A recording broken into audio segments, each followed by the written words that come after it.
Welcome back sa panonood ng ating video dito sa YouTube channel. So panibagong video ulit tayo. At tricycle naman ito. Motor. Oo, tricycle. Yan, tricycle. So kagabi na napaaga ako ng garahe. Kasi dito sa aking yun medyo palitin na rin to, ano? Dito sa aking voltmeter, yan, oh. So ngayon nakikita nyo 12 volt. Ang nababasa nyo ngayon ay yung voltahe ng ating battery. So napaga ako gumarahe kasi na-notice ko ano yan, paiba-iba. So instead na mag 14, naka full wave kasi ito, instead na mag 14, 11 lang siya, 11 hanggang 10. So dahil nga sa naka full wave, yung ating headlight ay direkta na yan sa battery. So ibig sabihin kinakain ng headlight yung ating battery at hindi nagkakarga yung ating stator or regulator. So para makita nyo, i-pandarin ko.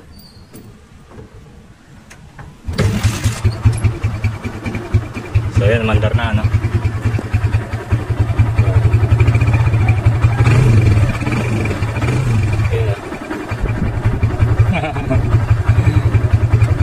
So yan.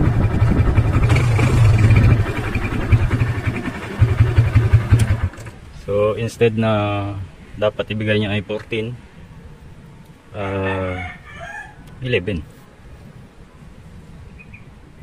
So buksan natin kung ano yung problema at tingnan natin kung ano ang magagawa natin dito. So kung kayo ang tatanungin ano ang problema nito,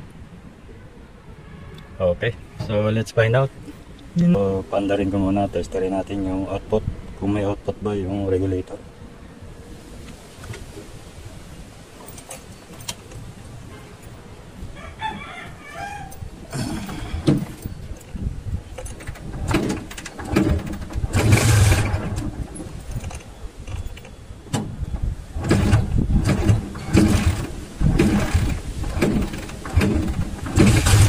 Ayaw niya umandar dahil sa walang battery.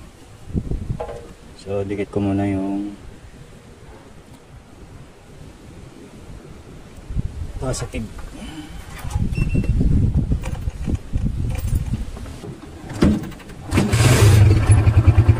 Ayan.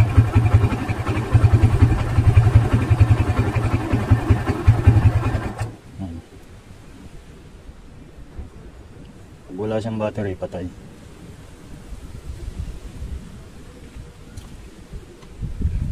So ito na yung regulator natin. Pinaka the best option dyan is palitan muna natin ang regulator. So ikabit ko muna dahil full wave ito. Ang output nito ay ito. So dito natin i-connect na yung dalawang yellow.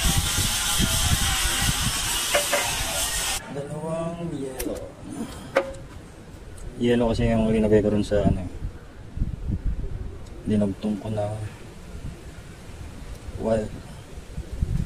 So itong pink, ito yung para yellow yung ikinabit ko na wire para hindi na tayo malito.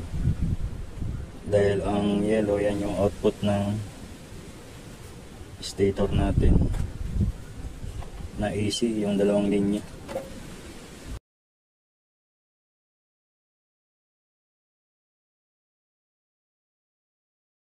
Yung puti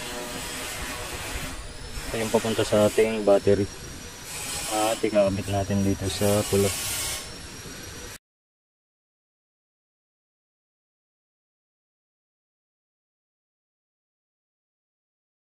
Tapos meron pa tayo rito ang ground. So ground ng barako ay black na may yellow stripe. tatanggalin na natin yan. So itong dinabit ko na regulator dito dati ay 4 wires. So mamaya may pag-uusapan tayo rito.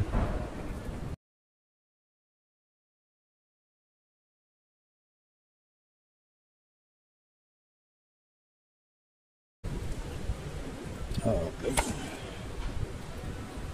So kabit ko muna yung battery. Ayan. Tinanggal ko kasi yung battery dahil titesterin sana natin.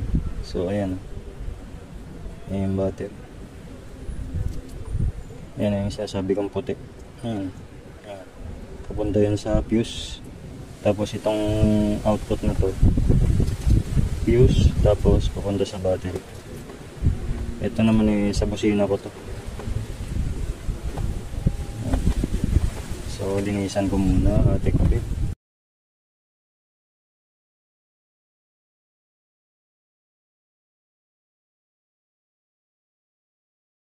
Kabit ko muna yung battery. Itong itim lalagay natin mamaya sa dito sa sa positive ng flasher. Itong itim na to ay monitoring to na kapag full charge na itong battery natin ay hindi na siya magkakarga.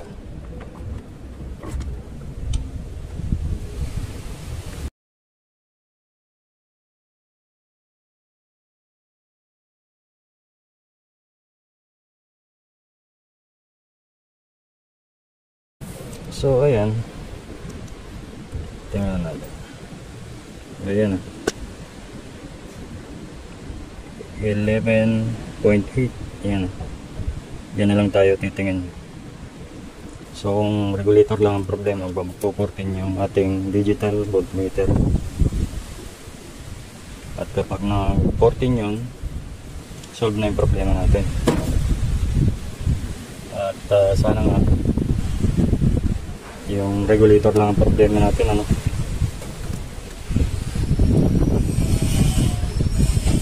So start ko muna.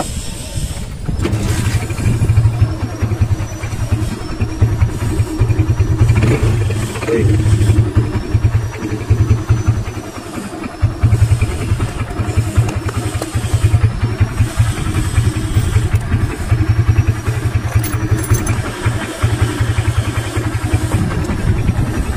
Yan.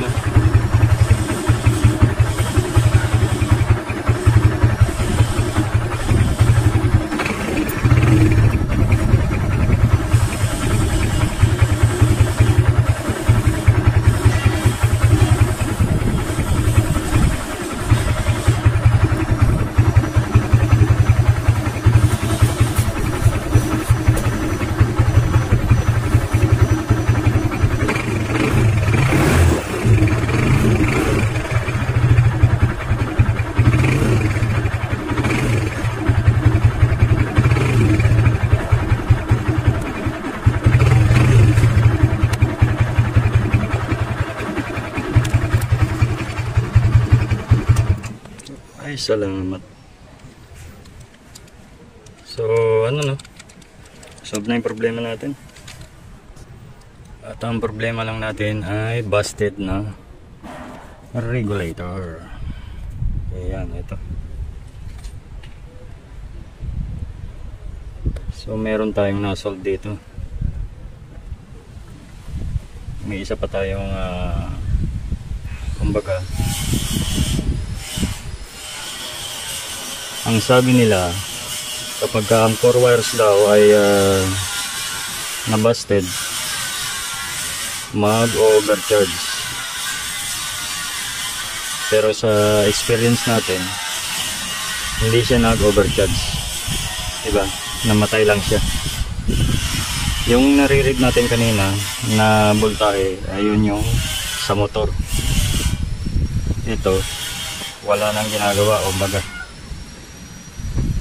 So, ayos. Solve yung problema natin. Ganun lang mag-troubleshoot. Well, kung sakali nga naman Yan o.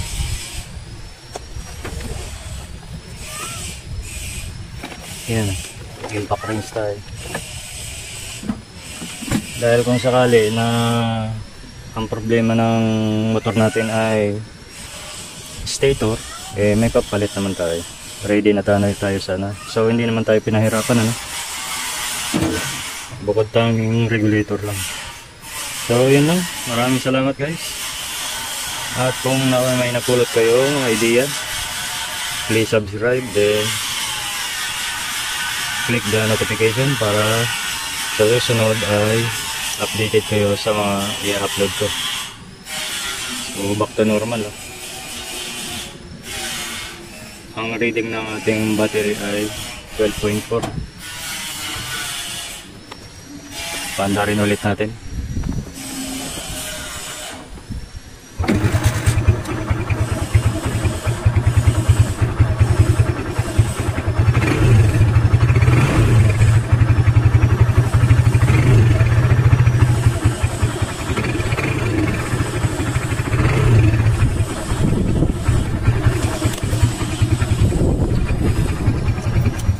So okay na yan.